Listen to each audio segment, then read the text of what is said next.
саламатсыз ба Диля ханым? Өзіңізді таныстырып өтсеңіз, нешедесіз, қай жерденсіз, немен айналысасыз? Алматы қаласынан боламын, жасым 35-те. Қазіргі таңда декреттемін. Балаларыма қарап отырмын. Неше бала? Менде 4 бала. О, күшті. Өйтеу ең кішкентайы сол 2-ге жақындап қалды. М, а, Және осы Дора Маринге қандай мәселеге байланысты жүгіндіңіз? Маринді мен сол 2 балама берем, 5 жастағы және де 2 жасқа толатын. Иммунитеті төмен болған кезде осы Маринді бізге посоветовать етті. Несі гемоглобин өте төмен болды. Сол кезде біз прям күшті көмек берді. Результаты жақсы шықты. Бір айдың ішінде жақсы результатқа жеткен соң үзбей қазір алып жүрмін. Балаларының екеуіне де беремін. Күшті. Дора Марин жайлы ең алғашында қалай естіп едіңіз? Маринді мен Аль-Хадай арқылы естідім. Аль-Хадайда болдыңыздар ғой, сол кезде отзыв чатынан келген отзывтардан естідім. Бірден алдым және де результатты бірден көрдім. Содан бері міне уже 1,5 жыл, почти 2 жыл болды, үзбей ішеміз. Бастапқыда күмәндарыңыз болды ма? Бағасы дегендей жаңағы. Бастапқыда кішкене қымбаттау деген не болды. Почему бы арзанын көрмеуге, бірақ біз бірнеше компанияныкін іштік. Результат жай болғандықтан және де оның қолжетімді болды олардікі. Бірақ результат өте жай болғандықтан, почти жоқтың қасы болғандықтан біз осыған қымбат болса да кішкене көрейік деген немен алдыған болатын. Просто на пробу көрейін, бір ай ғана көрейін деп на пробу алдым. И бір айдың ішінде результат көрген соң қазір үзбей қолданамыз. Күмәніңіз сонда бағасы жайында болды, сізде басында тек қана? Қымбаттау ғой, бірақ сол көмектесе ме екен, немесе бұрынғы сол баттар сияқты жай бола ма екен, результат бола ма болмай ма деген осындай күмән болды. Түсінікті. Және сізді шешім қабылдауға, сатып алуға не итермеледі? Балалардың денсаулығы бірінші очередьте осы. Бір сапалы продукция болса, оған енді ақшада не жалко деген сияқты. Егер де сапалы өнім болса, балаларға ұнап жатса, денсаулығына жақсы әсерін қалдырып жатса, әрине пайдаланамыз деген осындай ой болды. Сіз ол кезде қай өнімді алған болатынсыз және балалар қалай қабылдады ол өнімді? Бірінші біз нені алдық? Дора Марин сироп. Содан бастап ең бірінші. Сосын антипаразитарныйды қазір соңғы кезде осы өнімді беріп жүрмін. Және де кальций. Біз бәрін қолданамыз. Сол кальцийді де, Дора Марин сироп және де антипаразитарный. Ішу кезінде қиындық болды ма, жаңағы дәмі, режимі деген сияқты сироптың? Жоқ, мишкалар өте ұнайды. Өздері сұрап ішеді, прям қайта-қайта ішкісі келеді. Бірақ нормамен берем.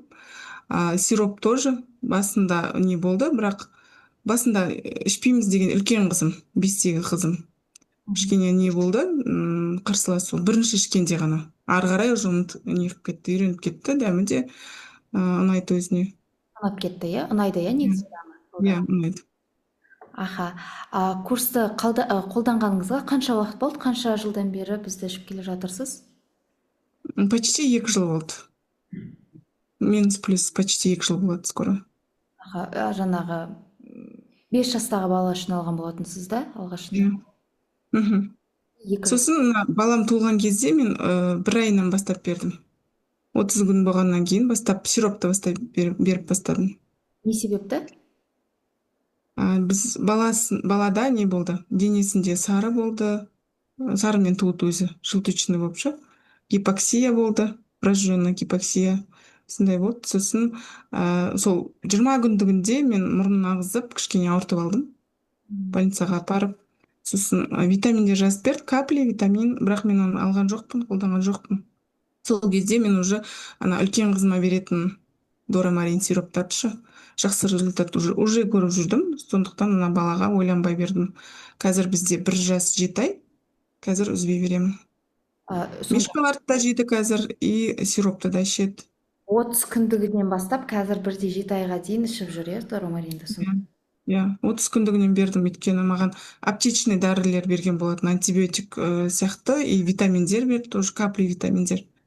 Алған жоқпыз бірақ оны. Мгм. Қандай нақты өзгерістер болды екі балаңызда да? Қандай? Нақты өзгерістер, үлкен балада, үлкен қызымда, 5 жастағы қызымда іш қату жиі болатын. Вот сол проблема бізде бірден кетті. Прям 2-3 күнде бізде күшті результат көрдім. Ал иммунитеттің жақсы көтергені сол бір айда байқалды. Өйткені мен бермес бұрын анализ тапсырдық. И бір айдан кейін для себя барып, частныйға барып тапсырдым. И айтарлықтай күшті результат. Біз 79-бен тапсырған болатын, ішпестен бұрын 79 болатын гемоглобин. И 101-ге көтерілді бір айда. Ал бұрынғы нелерде мен баттарды алып жүрген кезде 79-дан 90 сондай болатын. Бізде негізі анемия не болған. Үнемі всегда анемиядан түспейтінбіз. Қайта-қайта сол анемия диагнозын қоя беретін.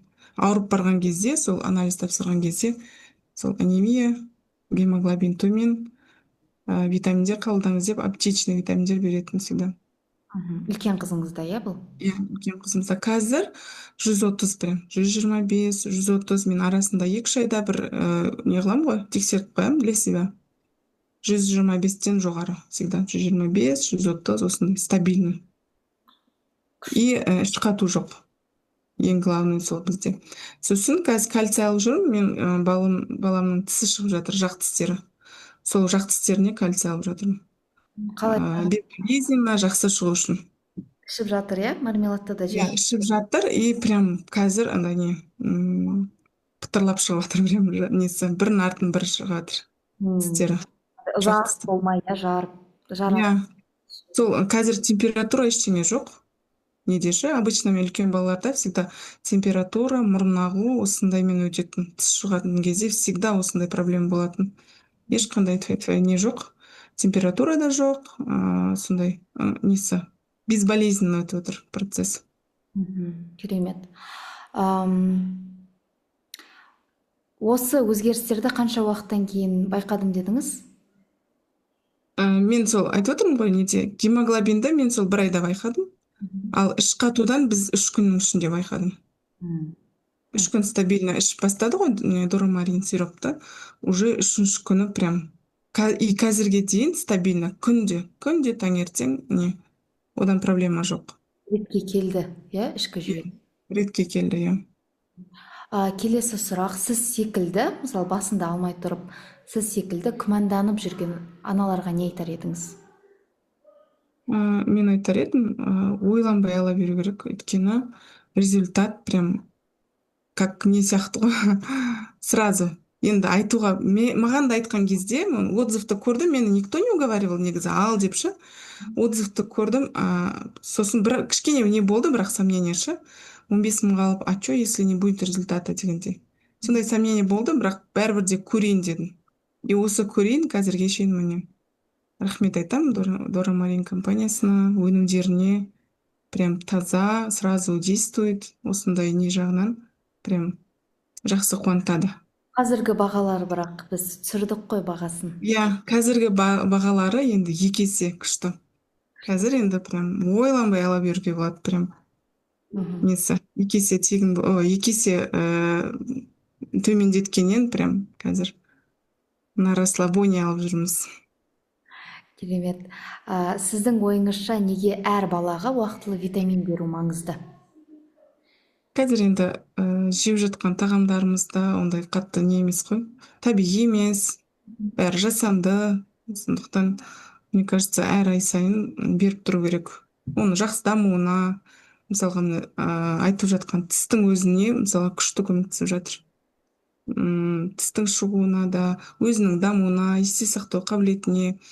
Мен үлкен қыздарымда несі жаттау, мысалға садиктің өзінде жаттау кішкене с трудом келетін. Осы қызда прям славливает. Есте сақтау қабілеті, менің ойымша, жақсы көмектесіп жатыр. Осы доромариннің арқасы деп те білемін, өйткені тақпақтарды өте прям екі үш айтқаннан жаттап алады қызым. Оған да септігін тигізіп жатыр деп ойлаймын. Мгм. Дора Маринді үш сөзбен сипаттасаңыз, ол қандай сөздер болар еді? Ам, Пайдалы, арзан, жоқ арзан емес, пайдалы, тиімді. Енді арзан деген бүйтіп қатты не естіледі ғой мынандай. Қолжетімді. Бәрі арзан деп жатса не дейді ғой, как-то не очень деген сияқты ғой. Енді арзанға қызықпа деп жатады ғой. Пайдалы, тиімді, м, тағы да қалай айтса болады, өтімді. Прям неге организмға өтімді, прям славливает осы нелерін, дәрумендерді прям безотказно. Ол мен екі балады салыстырсақ, мысалға 5 жаста да қалай өзіне қабылдап жатқаны, и 1 жас 7 балада да Мгм. ешқандай аллергия ештеңесіз прям жақсы өтімді өзінің организмі не қабылдап жатқаны. Мгм. Осылай. Қабылдауды жалғастыру жоспарыңыз бар ма, және басқа аналарға ұсынар ма едіңіз? Иә, қабылдау бар әрине. Егер де бағасы да енді қазір күшті болып жатыр ғой, осы бағада қалып жатсаңыздар вообще күшті болушы еді. И басқа аналарға да ұсынамын, өйткені бұл табиғи продукт, және де м, тез не қылады, как палочка-выручалочка. Мгм. Ол мысалға бала ауырып жатып, оған антибиотик анау мынаумен травить еткенше баланың денсаулығын, сол ақшада сол антибиотикқа кетіп қалады ай сайын. Лучше осындай витаминдермен баланы осылай баққан дұрыс деп ойлаймын. Ауырмау. Иә, ауырмайтын жағдай жасап, осылай басқа аналарға да осы дорамарин өнімін ұсынар едім. Мгм. Рахмет көп-көп, Диля ханым, кері байланысыңызға. Балдарыңыз өзіңізге арқау болсын, бүкіл арман мақсаттарыңыз орындалсын. Дем болсын сіздерге. Сіздерге рахмет, дорамарин өнімдерін шығарып жатқандарыңызға рахмет, және де алдағы уақытта табыс тілеймін. Осы өніміміз осындай қалпында қала берсін. Біз пайдаланып, қуанып жүре берейік. Аумин, аумин. Рахмет көп-көп.